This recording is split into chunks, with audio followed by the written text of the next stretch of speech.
meron ba rin tayo isang katanungan muli na tatanong, maraming tinatanong na hanggang ngayon ay wala pang kasagutan.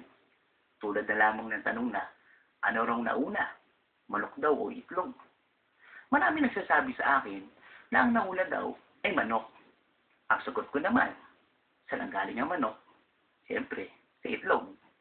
Pero iba naman sinasagot naman sa akin, itlog daw. Pero sabi ko, saan ang galing itlog? Sa manok.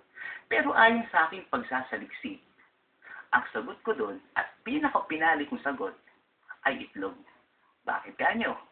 Kasi unang-una, kung sino raw yung pinaka-unang nilikha ng ating Panginoon o Atothala sa ibabaw ng lupa, di ba? Si Adan. Di ba si Adan, may manok ba o may itlog? Siyempre, may itlog. Kaya, nauna, yung itlog.